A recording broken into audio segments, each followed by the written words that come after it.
사랑과 은혜가 풍성하신 하나님, 오늘도 이 새벽 주님 앞에 나와 예배하게 하시니 감사합니다. 주님께서 허락하신 새날에 하나님 우리의 마음도 새롭게 하시고 새로운 은혜를 부어 주옵소서. 그리하여 매일의 삶이 새롭고 하나님과 동행하며 하나님께 기쁨이 되는 날이 되게 하여 주시옵소서.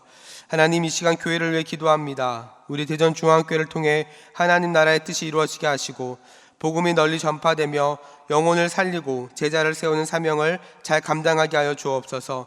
모든 목장 모임과 대신방 가운데 은혜를 부어주시사 서로를 돌아보고 사랑으로 섬기며 더욱 경건한 공동체가 되게 하여 주시옵소서.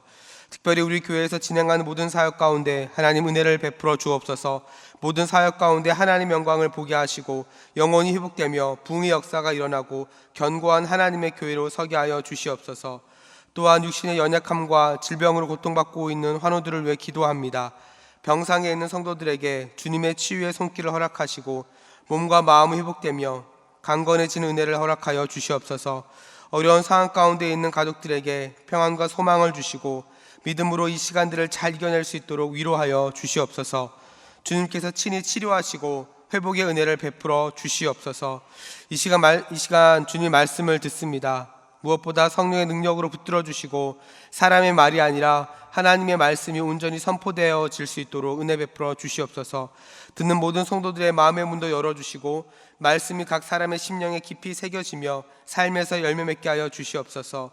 이 말씀을 통해 우리의 신앙이 더욱더 견고해지게 하시고 하나님의 뜻을 분별하는 지혜를 허락하여 주시옵소서. 이 모든 말씀 거룩하신 예수님의 이름으로 기도하였습니다. 아멘. 우리 시간 함께 하나님 말씀 보시겠습니다. 함께 보실 말씀은 마가복음 16장 14절부터 20절까지 말씀입니다.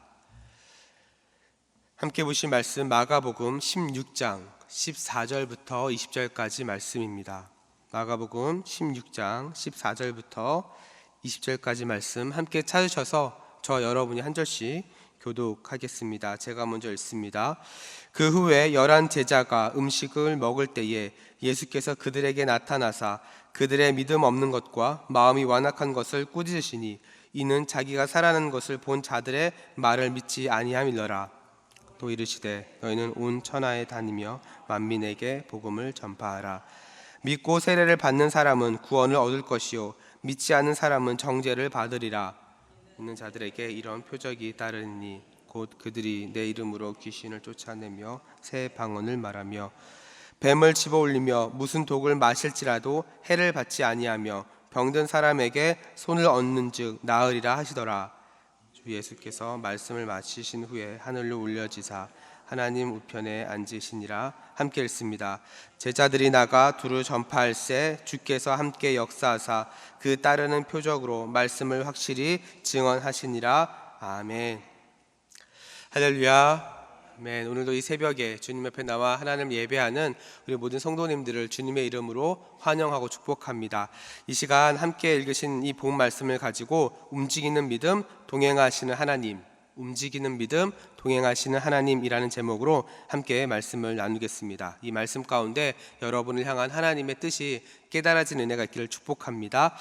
예전에 중꺾마라고 하는 단어가 유행한 적이 있었습니다. 이 단어의 뜻은 중요한 건 꺾이지 않는 마음이라는 뜻이죠.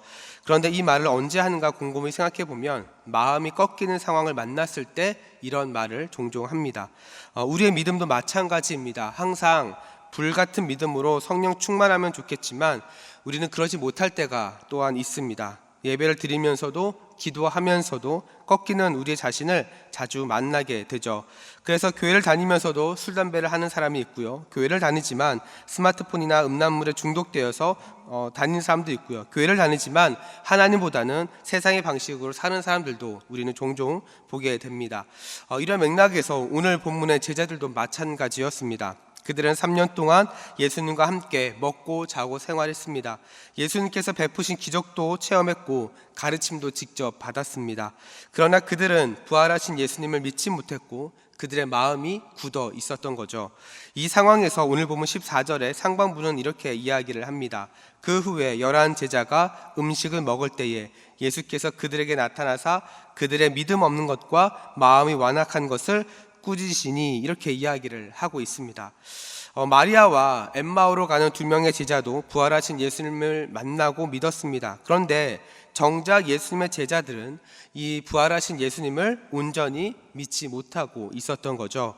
이 부분 때문에 예수님은 제자들과 함께 밥을 먹으면서 두 가지를 가지고 혼내셨습니다. 바로 믿음이 없는 것과 마음이 완악한 것이었죠.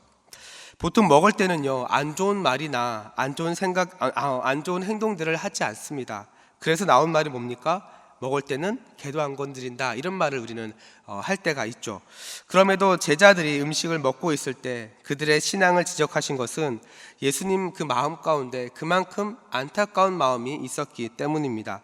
그도 그럴 것이 예수님과 3년이나 동행한 제자들을 보면서도 여전히 부활하신 그 주님을 믿지 못하는 모습을 보고 우리 주님은 마음 가운데 안타까운 마음들이 있었던 거죠. 그런데 여러분, 우리는 제자들과 다른가요? 우리는 어떻습니까? 우리도 마찬가지 아닙니까? 오늘날 많은 성도들이 부활의 주님을 믿는다라고 하지만 기도의 응답이 없을 때마다 낙심합니다. 문제 앞에 두려워하고요. 그리고 무너지고 세상의 소리에 귀를 기울이면서 하나님을 믿는 것보다 우리의 감정과 우리의 환경을 더 신뢰할 때가 있다는 거죠. 이러한 일들이 계속해서 반복되면 어떤 일이 발생할까요? 마음이 굳어집니다. 말씀을 들어도 기대감을 가지고 반응하지 않습니다. 만약에 우리 주님께서 이러한 모습을 보신다면 우리는 어떻게 될까요? 어쩌면 오늘 본문의 제자들처럼 혼내실 수도 있습니다. 하지만 우리가 잊지 말아야 할 것은 우리를 향한 주님의 책망은, 우리를 혼내시는 이유는 우리를 다시 살리시기 위함이라는 거죠. 부모가 자녀를 훈육할 때 어떻습니까? 좋은 분위기에서 이야기를 하고 아이들이 한 번에 이야기를 잘 들으면 좋겠지만 보통 그런 일은 잘 일어나지 않습니다. 그래서 잠언 13장 24절 말씀도 보면 이렇게 이야기를 합니다. 매를 아끼는 자는 그의 자식을 미워함이라, 이렇게 이야기를 합니다. 우리가 자녀를 키우다 보면 때로는 훈육할 때가 있고 때로는 매를 들 때가 있다는 거죠. 이렇게 예수님은 제자들을 혼내신 다음에 오늘 보면 15절에 이렇게 말씀을 하십니다. 또 이르시되 너희는 온 천하에 다니며 만민에게 복음을 전파하라, 이렇게 말씀을 하십니다. 여러분, 이 말씀이요, 제자들에게 하고 싶은 진짜 말씀이셨습니다. 비록 제자들은 부활하신 예수님을 믿지 못했고 완악한 마음을 가지고 있었지만 주님은 이러한 제자들의 모습을 포기하지 않으시죠. 왜냐하면 예수님은 그들의 자격이 아니라 자신의 은혜와 계획 안에서 제자들을 부르셨기 때문입니다. 여러분, 우리도 마찬가지입니다. 우리가 하나님을 믿는다고 말하고 교회도 다니지만 우리의 삶의 현장은 여전히 세상과 가까운 모습으로 살아갈 때가 있습니다. 그럼에도 우리가 포기하지 말아야 할 것은 여러분을 향한 주님의 부르심은 그분의 은혜와 그분의 계획 가운데서 이루어진다는 거죠. 그래서 제자들에게 하신 예수님의 이 명령은 단순한 지식이 아니라 회복의 말씀입니다. 회복의 선언이십니다. 너는 자격 없다가 아니라 이제 다시 내가 너에게 준 그 사명을 따라 살아야 한다라고 말씀하시는 주님의 선언인 것입니다. 이것은 마치 예수님을 3번 부인했던 베드로에게 내 양을 먹이라, 이렇게 말씀을 하신 것과 같은 맥락인 거죠. 사랑하는 우리 성도 여러분, 우리도 마찬가지입니다. 하나님은 우리의 믿음이 좋고 성령이 충만할 때만 쓰시는 것이 아닙니다. 우리의 믿음이 약해져 있을 때에도, 또한 흔들리고 있을 때에도 우리를 버리지 않으시고 다시 부르심의 자리로 우리를 인도하신다는 거죠. 문제는 우리가 여전히 자격 없다고 생각하고 우리 스스로 단념할 때가 있다는 겁니다. 이럴 때마다 우리 주님은 집 나간 탕자가 돌아오기를 기다리는 것처럼, 그 아버지의 마음처럼 우리가 다시 사명의 자리로 돌아오기를 우리 주님은 기다리고 계십니다. 여러분, 책망은요, 끝이 아니라 시작입니다. 제자들이 예수님의 이 책망을 들었지만 다시 사명의 자리에 돌아왔기 때문에 그들의 삶의 모습을 통해 지금까지 우리에게도, 이 제자들의 모습이 우리에게도 남아있는 것이죠. 저는 우리 대전중앙교회 성도들 모두가 이 날마다 사명의 자리에서 하나님의 역사를 누릴 수 있기를 주님의 이름으로 축복합니다. 자, 그렇다면 우리가 이 사명의 자리를 회복했을 때 나타나는 은혜는 무엇일까요? 어떤 역사들이 나타나겠습니까? 오늘 보면 16절 말씀입니다. 이렇게 이야기하죠. 믿고 세례를 받는 사람은 구원을 얻을 것이요 믿지 않는 사람은 정죄를 받으리라. 사명의 자리에서 복음을 전하는 삶을 살았을 때 나타나는 첫 번째 역사는요, 구원의 역사입니다. 우리가 주변에 믿지 않는 사람들을 위해서 기도하며 복음을 전하는 것은 그 복음 안에는 생명이 담겨 있기 때문이죠. 그런데 이 생명을 얻기 위해서 중요한 것은 무엇입니까? 바로 믿음입니다. 그래서 오늘 본문은 믿고 세례를 받는 사람이라고 이야기를 하지만 두 번째 절을 보면요, 세례를 받는 자가 아니라 믿지 않는 자가 정죄를 받는다라고 이야기를 하고 있죠. 다시 말해서 이 구원을 결정하는 핵심은 바로 믿음인 겁니다. 자, 그렇다면 그 뒤에 나오는 세례는 무엇일까요? 오늘 본문을 보면 믿음이 먼저 나오고 그 결과로 세례를 받는 순서로 되어져 있습니다. 그러면 세례는 무엇입니까? 우리의 내면 안에 예수 그리스도를 믿음으로 그 믿음을 공동체 앞에서 외적으로 고백하며 순종하는 행위를 우리는 세례가 가진 의미라고 볼 수 있습니다. 그리고 이 구원의 역사가 어떻게 나타나는가? 바로 여러분의 부르심의 자리, 사명의 자리에서 하나님의 뜻대로 살아갔을 때에 나타나야 하는 모습이라는 거죠. 저는 여러분이 가는 모든 사명의 자리마다 이 구원의 역사가 나타날 수 있기를 주님의 이름으로 축복합니다. 그래서 여러분을 통해서 믿지 않는 자들이 돌아오고, 여러분을 통해서 많은 이들이 하나님을 알고, 여러분을 통해서 날마다 이 복음이 전해지는 은혜가 있기를 주님의 이름으로 축복합니다. 자, 사명의 자리에서 이 복음을 증거하는 삶을 살아갈 때 나타나는 두 번째 능력은요, 바로 많은 기적들을 경험을 하게 된다는 겁니다. 오늘 본문 17절과 18절입니다.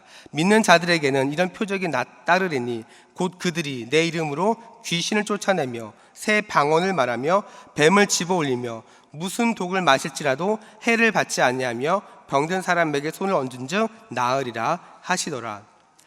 여러분, 만약 어떤 사람이 이 구절을 문자 그대로 받아들여서 정말 그런지 아닌지 시험하기 위해서 뱀의 독도 마셔보고 무당에게 찾아가서 귀신도 쫓아낸다고 하면 어떻게 될까요? 아마도 복음의 문이 닫힐 수도 있습니다. 물론 하나님은 그렇게 역사하실 수도 있지만 오히려 그걸로 인해서 주변에 믿지 않는 자들이 더 복음의 문을 닫을 수도 있습니다.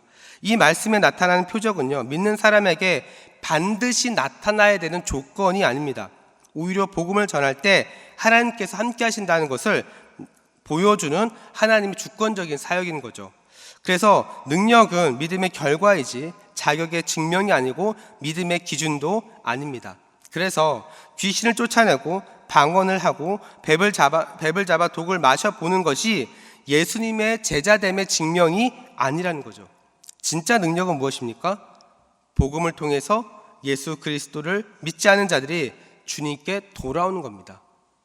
그 기적 자체가 목적이 아니라는 거죠.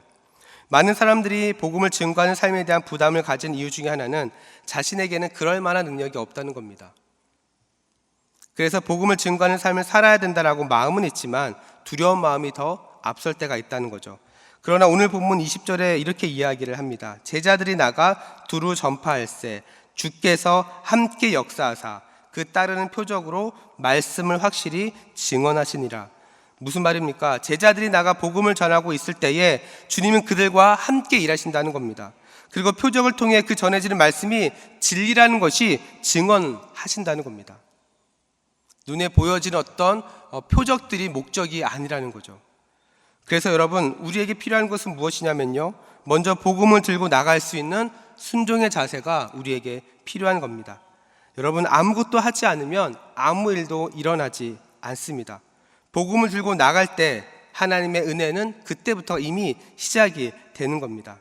그래서 오늘 본문에 주께서 함께 역사하사, 이 말씀처럼 주님의 복음을 들고 주님의 그 부르심의 자리에서 사명을 따라 살아가는 이들에게 우리 주님께서는 함께 하신다는 겁니다. 사랑하는 우리 성도 여러분, 이렇게 복음을 전하고 움직이는 자 위에 하나님께서 함께 응답해 주시고 함께 일하심으로 그 복음이 진짜 진리라는 것을 여러분의 삶을 통해서 증언해 주신다는 거죠. 그래서 여러분, 순종하는 것이 우리의 몫입니다. 순종이 우리가 해야 될 첫 번째 역할이고요, 결과는 주님의 손에 있는 겁니다. 말씀을 정리합니다. 사랑하는 우리 성도 여러분, 오늘 본문은요, 연약한 믿음에 있는 그 제자들을 다시 부르시고 다시 사용하시는 장면을 우리에게 보여주고 있습니다. 제자들은 책망을 들었지만 그 책망은 끝이 아니라 다시 시작하라는 부르심의 하나님의 부르심이었죠. 지금 여러분은 어떤 자리에 있으신가요? 오늘 본문의 제자들처럼 주저앉아 있지는 않으신가요? 아니면 다시 이 부르심을 붙들고 나아가기 위해서 열심히 애쓰고 계십니까?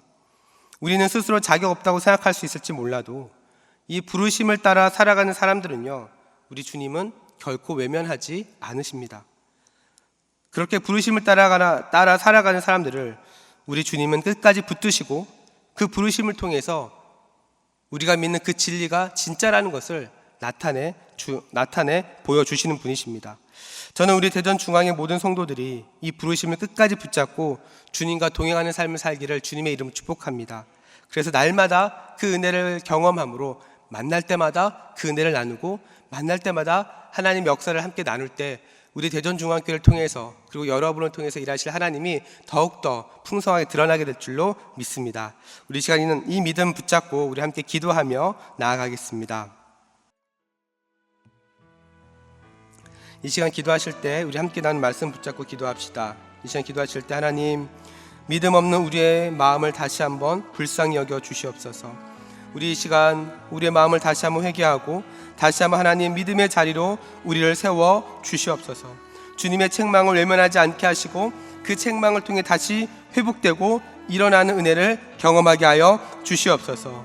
하나님, 자격이 아닌 은혜로 우리를 부르시는 그 주님의 부르심 앞에 우리가 믿음으로 반응하게 하시고 순종할 때마다 하나님께서 함께 하시는 역사를 경험하게 하여 주시옵소서. 우리 시간 동안 계속해서 기도하실 때 이 나라와 민족을 위해서도 함께 기도합시다. 무엇보다 우리나라가 말씀의 진리가 통용되는 나라가 되게 하여 주시옵소서. 정치, 경제, 교육, 문화 모든 전반에 있어서 하나님의 뜻이 이루어지게 하시고 우리나라의 모든 위정자들이 이 나라를 평안함 가운데 잘 이끌어갈 수 있도록 하나님 은혜 베풀어 주시옵소서. 또한 계속해서 기도하실 때 우리 교회 모든 사역을 위해서 함께 기도합시다. 우리 교회 모든 양육훈련과 또한 이번 주 토요일에 있을 선교 바자회와 또한 우리 가정의 달 세미나와 또한 전도축제까지 모든 사역들이 하나님의 은혜 가운데 잘 진행될 수 있도록 하나님 은혜 베풀어 주시옵소서. 이 사역을 통해서 온 성도들이 은혜로 하나 되게 하시고 하나님을 인격적으로 만나며 선교적 사명을 잘 감당하는 교회가 되게 하여 주시옵소서.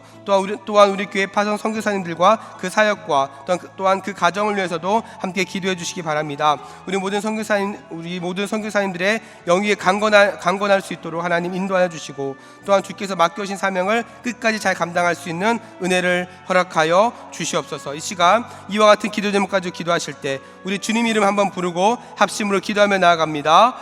주여, 사랑과 은혜가 풍성하신 하나님 아버지 감사합니다. 오늘도 우리에게 새날을 허락하시고 이 새벽에 주님 앞에 나와 기도하며 아버지 말씀 붙잡고 기도하며 나아가게 하시니 감사합니다. 하나님, 이 시간 우리의 자신을 먼저 위해서 기도합니다. 무엇보다 믿음 없이 우리를 아버지 믿음 없이 살아갈 때가 많은 우리를 불쌍히 여겨 주시옵소서. 다시 한번 우리의 마음을 주님 앞에 돌이키고 회개하며 다시 한번 믿음의 자리로 아버지 돌아올 수 있도록 인도하여 주시옵소서. 그래서 하나님, 정말 다시 한번 부르심의 자리, 아버지 사명의 자리를 다시 한번 회복하며 아버지 날마다 우리를 이끌어 가시고 우리를 인도하시는 그 주님을 붙잡고 나아갈 수 있도록 하나님 역사하여 주시옵소서.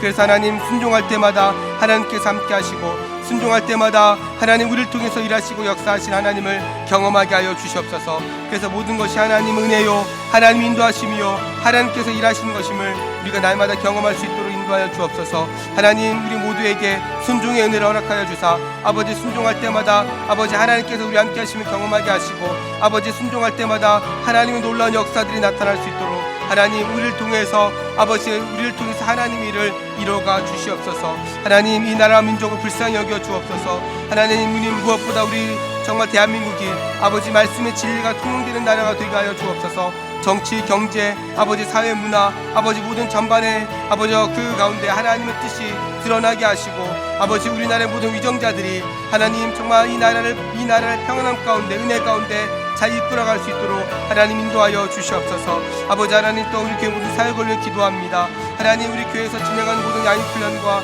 또 선교바자회와 또 가정의 달 세미나와 전도축제에 이르기까지 하나님 정말 모든 사역들이 정말 하나님의 영광을 드러내고 복음이 확장되며 영혼들이 주님께 돌아오는 아버지 놀라운 사역들이 될 수 있도록 인도하여 주옵소서. 이 사역을 통해서 주께서 우리를 부르시고 인도하시는 아버지 그 사명을 다시 한번 발견하는 역사들이 있게 하여 주시며 아버지, 이를 우리가 한 마음으로 한 뜻으로 넉넉히 잘 감당하는 우리 대전중앙교회 될 수 있도록 하나님 역사하여 주시옵소서. 주님 붙잡아 주시옵소서. 이 시간 계속해서 합심으로 기도하며 나아갑니다. 매주 수요일은 특별히 우리 교회에 주신 다음 세대와 또한 우리 교육부서들을 위해서 함께 기도하는 날입니다. 이 시간 기도하실 때 우리 자녀들마다 살아계신 하나님, 인생의 주인 되신 하나님을 만나게 하여 주시옵소서. 우리 자녀들을 다음 세대를 이끌어갈 하늘의 지도자들로 하나님 사용하여 주시옵소서. 우리 교회 모든 교육부서들을 살려주시사 은혜 충만하게 하여 주시고, 또한 교육부를 섬기시는 모든 사역자들과 교사들마다 성령으로 충만케 하시고 삶의 은혜를 베풀어 주옵소서. 또한 계속해서 기도하실 때 우리 담임 목사님을 위해서 기도해 주시고, 함께 동역하시는 장로님들과 우리 모든 사역자들이 사랑으로 하나 되어 온 교회가 성령으로 충만한 가운데 부흥의 역사를 이루게 달라고 이 시간 다음 세대의 자녀들과 교육부서들을 위해서 합심으로 기도하신 후에 자유롭게 기도하시면 되겠습니다. 이 시간 기도하실 때 먼저 저를 따라해 주시기 바랍니다. 주여, 우리 자녀를 살려주옵소서. 주여, 우리 자녀를 살려주옵소서. 우리 시간 다시 한번 주님의 이름 간절하게 부르고 합심으로 기도하며 나아갑니다. 주여. 사랑과 은혜가 풍성하신 하나님 아버지, 이 시간 계속해서 주님 앞에 기도하며 은혜를 구하며 나아갑니다. 하나님, 이 시간 우리 다음 세대 자녀들과 모든 교육부서를 위해 기도합니다. 하나님, 무엇보다 우리 자녀들